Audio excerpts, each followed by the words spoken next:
बात है 7 अगस्त 2021 की। जगह थी मोहाली का सेक्टर 71। गर्मी भरा दिन था, लेकिन माहौल उससे कहीं ज्यादा गर्म होने वाला था। अकाली दल से जुड़े नेता और लॉरेंस बिश्नोई का बेहद करीबी विक्की मिदुखेड़ा अपने एक प्रॉपर्टी डीलर दोस्त से मिलने आया था। सब कुछ एकदम आम लग रहा था, लेकिन किसे पता था कि यह मुलाकात उसकी जिंदगी की आखिरी साबित होगी। अचानक एक सफेद रंग की गाड़ी वहां आकर रुकती है। गाड़ी से 4 लोग उतरते हैं। चेहरे ढके हुए, चाल में साफ इरादा झलकता है। इन चारों ने मास्क पहन रखा था ताकि पहचान छुपी रहे। उनमें से 2 हमलावर विक्की के पीछे दौड़ पड़ते हैं। इससे पहले कि विक्की कुछ समझ पाता या दोबारा अपनी गाड़ी में बैठ पाता, उन लोगों ने महज कुछ सेकंड में 20 राउंड गोलियां चलाई। गोलियों की आवाज से पूरा इलाका दहल उठा। विक्की वहीं जमीन पर गिर गया, हमेशा के लिए। विक्की का जाना सिर्फ एक हत्या नहीं थी, यह लॉरेंस बिश्नोई के लिए एक जख्म बन गया। एक ऐसा जख्म जिसने उसे अंदर तक हिला दिया। विक्की सिर्फ उसका दोस्त नहीं, उसका भाई जैसा था। लॉरेंस ने इसे निजी दुश्मनी मान लिया। उसने साफ तौर पर आरोप लगाया कि विक्की की हत्या में सिद्धू मूसेवाला और उसके मैनेजर शगुनप्रीत सिंह का हाथ है। लॉरेंस का कहना था कि सिद्धू ने न सिर्फ हमलावरों की मदद की, बल्कि उन्हें पैसे और हथियार भी मुहैया कराए। एक इंटरव्यू में तो लॉरेंस ने यहां तक कहा, विक्की का मर्डर कोई मामूली घटना नहीं थी, यह प्लान किया गया था और इसमें सिद्धू भी शामिल था। उसे इसकी सजा मिलनी चाहिए। अब ये बातें कितनी सच हैं और कितनी झूठ, ये तो कानून और जांच एजेंसियां तय करेंगी। लेकिन एक बात तय है, इस घटना ने पंजाब की गैंगस्टर और पॉलिटिक्स की दुनिया में आग सी लगा दी थी। दोस्तों, हमारा मकसद है आपको जानकारी देना, न किसी का पक्ष लेना, न किसी को दोषी ठहराना। यह कहानी है उस दोस्ती की, उस दुश्मनी की और उस बदले की जो आज भी चर्चा में है। 7 अगस्त 2021 दोपहर का वक्त था। गर्मी अपने पूरे शबाब पर थी। मोहाली के सेक्टर 71 की सड़कों पर रोज की तरह हलचल थी। विक्की मिदुखेड़ा, जो अकाली दल से जुड़ा हुआ एक जाना पहचाना नाम था, और लॉरेंस बिश्नोई का बेहद करीबी, अपने एक प्रॉपर्टी डीलर दोस्त से मिलने आया था। विक्की सफेद रंग की स्कॉर्पियो से नीचे उतरता है, हल्की मुस्कुराहट के साथ दोस्त से हाथ मिलाता है। लेकिन तभी एक सफेद कार जोर की आवाज के साथ सामने आकर रुकती है। 4 लोग गाड़ी से निकलते हैं, चेहरे पूरी तरह ढके हुए, मास्क, कैप और चश्मों के पीछे छिपी आंखें, जिनमें सिर्फ एक चीज झलक रही थी, मौत। विक्की कुछ समझ पाता उससे पहले ही 2 हमलावर उसकी तरफ दौड़ते हैं। वो फौरन पलटता है, गाड़ी की तरफ भागता है। भाई जल्दी बैठो, उसके दोस्त की आवाज गूंजती है। लेकिन तब तक लगातार गोलियों की आवाजें एक के बाद एक 20 राउंड फायर किए जाते हैं। विक्की गाड़ी तक पहुंच भी नहीं पाता, जमीन पर गिर पड़ता है। कुछ ही सेकंड में सब खत्म हो जाता है। वो सिर्फ एक मर्डर नहीं था, वो एक वॉर डिक्लेरेशन थी लॉरेंस बिश्नोई के लिए। तिहाड़ जेल के अंदर बैठे लॉरेंस तक जब यह खबर पहुंची, उसने दीवार की तरफ देखते हुए सिर्फ एक लाइन कही, अब इसकी कीमत चुकाएगा सिद्धू मूसेवाला। क्योंकि लॉरेंस को पूरा यकीन था कि विक्की के मर्डर के पीछे सिद्धू मूसेवाला और उसका मैनेजर शगुनप्रीत सिंह का हाथ है। उसने अपने गैंग में सबको बोला, पैसे उसी ने दिए, बंदूकें उसी ने दी, और जो यार का नहीं हुआ वो किसी का नहीं हो सकता। बस वहीं से शुरू हुआ वो प्लान जो अगले 10 महीनों तक तैयार होता रहा। तिहाड़ जेल में बंद लॉरेंस तक एक ई सिम पहुंचाई जाती है, एक ऐसा वर्चुअल सिम जिसे न ट्रैक किया जा सकता है न रोका जा सकता है। और फिर लॉरेंस कनाडा में बैठे अपने राइट हैंड गोल्डी ब्रार से जुड़ जाता है। भाई सब तय है, अब बस टाइम का इंतजार है। गोल्डी ब्रार की आवाज फोन पर आती है, हर मूव मैं देख रहा हूं यहां से, उसे जिंदा नहीं छोड़ना। इसके बाद दोनों ने एक पूरा रैकेट खड़ा किया। इतनी बड़ी प्लानिंग कि हर आदमी सिर्फ अपनी जगह जानता था। एक ग्रुप हथियार देने वाला, एक गाड़ी का इंतजाम करने वाला, एक लोकल लोकेशन ट्रैक करने वाला। लेकिन किसी को यह नहीं मालूम था कि बाकी टीम में कौन कौन है। सब कुछ इतना गोपनीय था कि टीम ए को टीम बी का चेहरा तक पता नहीं होता था। पूरा ऑपरेशन रिमोट से गोल्डी चला रहा था। मैसेज, कॉल, इंस्टा, टेलीग्राम, हर प्लेटफॉर्म को हथियार बना दिया गया था। सिद्धू मूसेवाला को मारने की कोशिश पहली बार नहीं हुई थी। 15 दिनों में 8 बार कोशिश हो चुकी थी। भाई फिर से नहीं हो पाया। उसकी सिक्योरिटी बहुत टाइट है, गाड़ी भी बुलेट प्रूफ है। लेकिन फिर एक दिन एक खबर आई जिसने सब बदल दिया। पंजाब सरकार ने कुछ वीआईपी लोगों की सिक्योरिटी घटा दी थी। गोल्डी ने लॉरेंस को मैसेज किया, अब मौका है और अब की बार गलती नहीं होनी चाहिए। और फिर 29 मई 2022 को मानसा के गांव जवाहर में वही हुआ जिसे आज भी सोचकर लोग सिहर जाते हैं। गोल्डी ब्रार को जैसे ही यह खबर मिली कि सिद्धू मूसेवाला की सरकारी सिक्योरिटी हटा ली गई है, उसने 1 सेकंड की भी देर नहीं की। फोन उठाया और अपने शूटर्स को सीधा ऑर्डर दिया, अब कोई चूक नहीं होनी चाहिए। और सुनो, अगर AK-47 से नहीं मरा तो गाड़ी को हैंड ग्रेनेड से उड़ा देना, वापस कोई नहीं आएगा खाली हाथ। वो जानता था इससे बेहतर मौका शायद कभी ना। अब तारीख थी 28 मई 2022। हर एक मोहरा अपने अपने ठिकाने से निकल चुका था। कोई हरियाणा की किमारा से, कोई उकलाना मंडी से। टारगेट एक ही था, मानसा, पंजाब। भाई सब तैयार है, बस कल खेल शुरू होगा, एक शूटर ने कॉल पर कहा। और फिर आया वो दिन, 29 मई 2022। सुबह के पहले उजाले के साथ 4 हत्यारे हरियाणा के किमारा इलाके से चुपचाप निकलते हैं। उसी वक्त एक और टीम उकलाना मंडी से रवाना हो चुकी थी। करीब 11:30 पर ये सभी लोग मानसा मंडी के पास एक ढाबे पर पहुंचते हैं। एक ऐसा ढाबा जिसे बाद में जांच में मीटिंग पॉइंट बताया गया। गोल्डी ब्रार के अगले ऑर्डर तक ये सभी वहीं रुकने वाले थे। भाई 4 बजे तक कोई हरकत नहीं करनी है, चुपचाप बैठो और फोन ऑन रखना। गोल्डी की सख्त हिदायत थी। 3:30 बजते बजते ढाबे का माहौल बदला बदला सा लगने लगा। हरियाणा साइड के शूटर ढाबे पर पहले से मौजूद थे। 4:15 पर पंजाब साइड से मनप्रीत मान और जगरूप रूपा भी पहुंच जाते हैं। पहली बार दोनों टीमें एक ही लोकेशन पर थीं, लेकिन फिर भी ज्यादातर लोगों को एक दूसरे के नाम तक नहीं पता थे। बस एक नाम सबको मालूम था, गोल्डी ब्रार। अब सबकी निगाहें सिर्फ फोन पर थीं। फिर 4:30 पर वो कॉल आता है। गोल्डी ब्रार की आवाज उस फोन के स्पीकर से गूंजती है, लड़कों टाइम आ गया है। सिद्धू की गाड़ी अब अपने घर से बाहर निकली है, लोकेशन ट्रैक हो रही है, अगले 20 मिनट में टारगेट पास आएगा, सब रेडी हो जाओ। ढाबे पर बैठे शूटर एक दूसरे की आंखों में देखते हैं, कोई कुछ नहीं बोलता। बस हथियारों की चेकिंग शुरू हो जाती है। AK-47 okay? हां भाई, दोनों भरी हुई हैं, एक्स्ट्रा मैग भी साथ में है।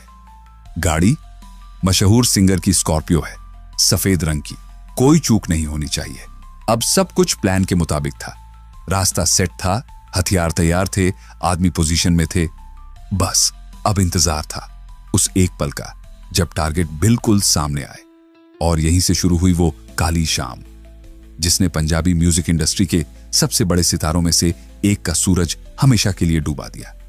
दूसरी तरफ कनाडा में बैठा गोल्डी ब्रार अब फोन पर लाइव कमांड देने लगा था। सुनो, गेट खुल चुका है, सिद्धू बाहर निकलने वाला है, अभी निकलो। आवाज में उतावलापन नहीं बल्कि खतरनाक सुकून था, जैसे किसी शिकारी को अपना शिकार दिख गया हो। प्लान के मुताबिक शूटरों की 2 गाड़ियां, एक बोलेरो और दूसरी एक पुरानी कार, तुरंत उस ढाबे से निकल पड़ी। पर एक आदमी वहीं रुका रहा, केशव। भाई तू यहीं रुक, सबके वापस आने पर तुझे सब संभालना है। फोन पर आदेश आया। सब कुछ स्क्रिप्ट के मुताबिक चल रहा था, एकदम मिलिट्री स्टाइल प्लानिंग। अब दोनों गाड़ियां मानसा चौक पर अलग अलग पॉइंट्स पर खड़ी हो गईं। इसी बीच फिर से गोल्डी ब्रार का फोन आता है। वो निकल गया है घर से, ब्लैक थार में है और साथ में कोई सिक्योरिटी नहीं है, अकेला है। यह सुनते ही शूटरों की आंखों में अलग ही चमक आ गई। समझो खेल खत्म करने का वक्त आ गया। थोड़ी ही देर में मूसेवाला की थार सामने से गुजरती है और शूटरों की बोलेरो उस गाड़ी के पीछे लग जाती है। मानसा चौक पर खड़ी दूसरी गाड़ी भी एक्टिव हो जाती है। फॉलो करो, हर हाल में, एक भी चूक नहीं। फोन पर फाइनल कमांड दी जाती है। कुछ ही किलोमीटर आगे जाकर दो गाड़ियों ने मूसेवाला की थार को बीच सड़क में घेर लिया, एक आगे एक पीछे। सिद्धू कुछ समझ पाता उससे पहले ही दोनों गाड़ियों से 6 शूटर बाहर निकले। AK-47 जैसे हथियारों से लैस उनके इरादे साफ थे। यही है वो, हां यही है, अब कोई दया नहीं। और फिर शुरू हुआ वो नजारा जिसने पूरे देश को हिला दिया। लगातार 19 राउंड गोलियां चलाई गईं।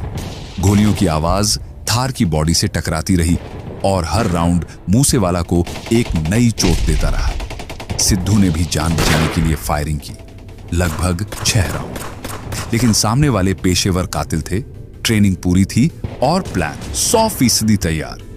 शूटरों ने गोली चलाने के बाद भी इत्मीनान नहीं छोड़ा।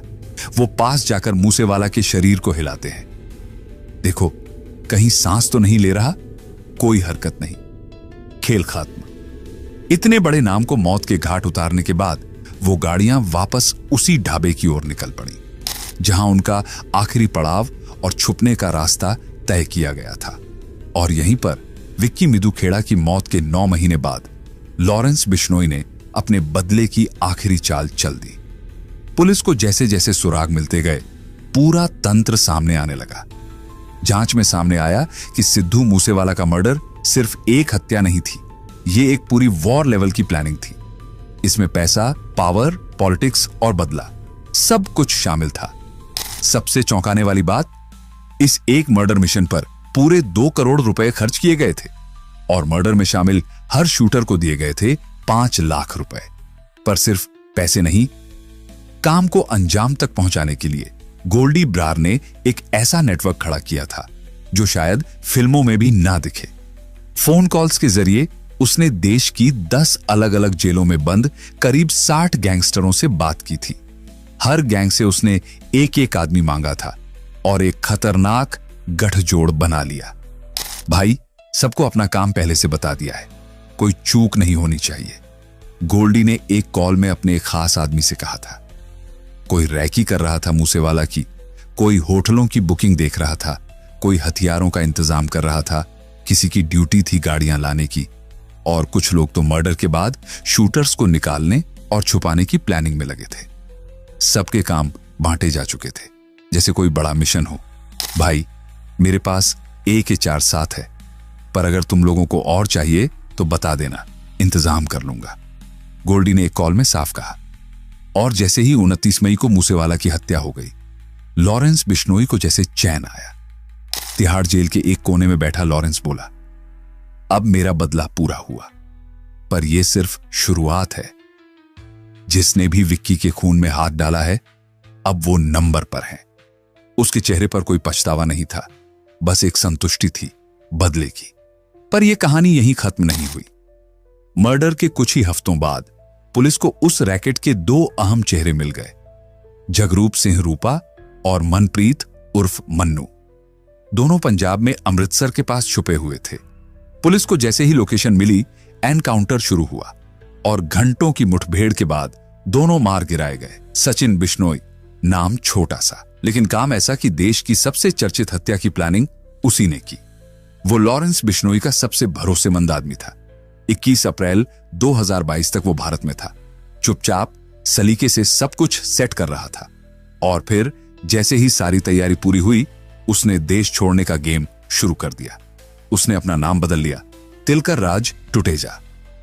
इस फर्जी पहचान पर दिल्ली के रीजनल पासपोर्ट ऑफिस से पासपोर्ट भी बनवा लिया। पता दर्ज किया गया, संगम विहार, दिल्ली। एक फर्जी नाम, एक नकली एड्रेस और उस पर सरकारी मोहर। सोचो सिस्टम कितना लापरवाह रहा होगा। भाई, पासपोर्ट रेडी है, 2 दिन में उड़ान है, सचिन के साथी ने उसे फोन पर बताया। शाबाश, अब मूसेवाला का खेल खत्म समझो, सचिन ने जवाब दिया।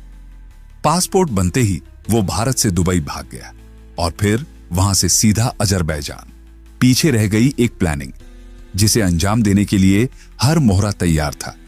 जांच में साफ हुआ कि शूटरों के लिए होटल बुकिंग, खाना पीना, रुकने का ठिकाना, गाड़ियां, सब कुछ सचिन ने अपने लेवल पर मैनेज किया था। हर किसी को उसका रोल समझाया गया था। कोई सिर्फ रैकी करेगा, कोई ट्रिगर दबाएगा, कोई गाड़ियां चलाएगा, तो कोई शूटरों को ठिकाने तक पहुंचाएगा। याद रखना, एक भी गलती नहीं होनी चाहिए, सब कुछ टाइम पे होना चाहिए। सचिन ने प्लानिंग के दौरान अपने एक साथी से कहा था। भाई, अगर पकड़े गए तो? साथी ने डरते हुए पूछा। तू सिर्फ प्लान फॉलो कर, बचाने वाला मैं हूं, सचिन ने मुस्कुराते हुए जवाब दिया। सिद्धू मूसेवाला के मर्डर के बाद जब पूरा देश गुस्से से भरा हुआ था, तभी सामने आया नाम लॉरेंस बिश्नोई और गोल्डी ब्रार का। दोनों ने इस मर्डर की जिम्मेदारी ली। लॉरेंस का पहला बयान था, हमने विक्की मिर्दुखेड़ा की मौत का बदला ले लिया है। लेकिन बाद में उसने पाला बदल लिया। कहने लगा कि गोल्डी ने बिना पूछे सब किया। पर सच्चाई तो यही है कि प्लानिंग का हर पन्ना पहले से तैयार था। अब बात उस दुश्मनी की जो इस खून की असली जड़ थी। साल 2018 पंजाब के लांडा रोड पर एक गांव में कबड्डी टूर्नामेंट हो रहा था। गोल्डी ब्रार के गैंग ने साफ कर दिया था, मूसेवाला यहां नहीं आ सकता। लेकिन सिद्धू ने सबकी बात को नजरअंदाज करते हुए मुंबई का शो कैंसिल किया और पंजाब के गांव में जाकर परफॉर्म किया।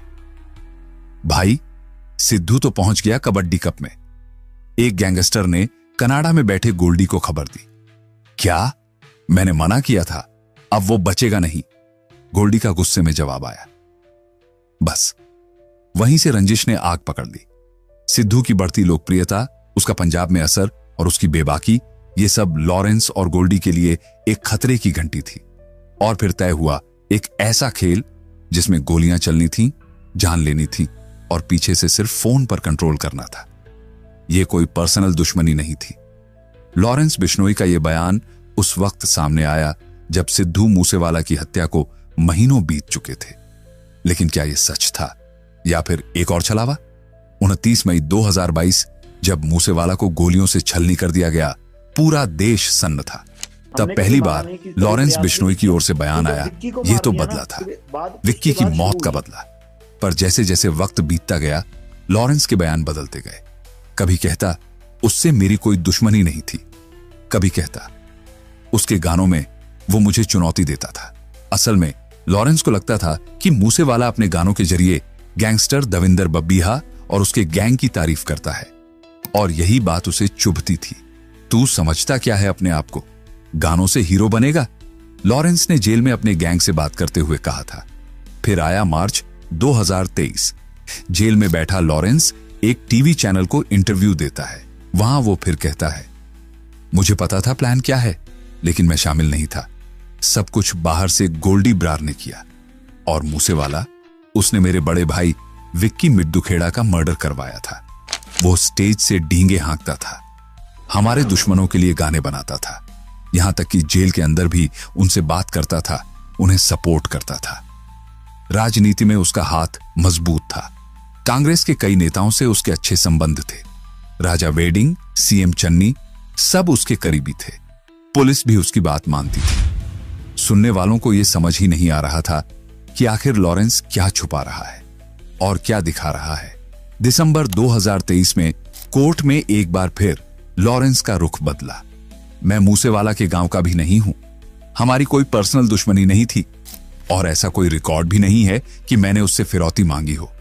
मूसेवाला ने कभी भी मेरे खिलाफ कोई शिकायत नहीं की थी। कहानी घूमती रही और बयान बदलते रहे।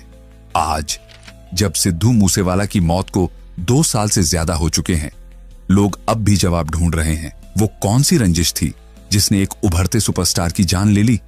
वो कौन से गाने थे जो किसी को इतना चुभे कि उसने गोलियां चला दी? एक सच्चाई है जो सब जानते हैं और एक सच्चाई है जो आज भी पर्दे के पीछे है।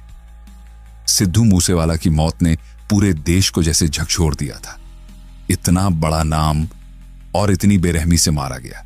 लेकिन जो चीज और भी ज्यादा डराने वाली थी, वो था उस हत्या के पीछे खड़ा नाम, लॉरेंस बिश्नोई, एक गैंगस्टर जो जेल के अंदर था लेकिन प्लान बाहर चल रहा था।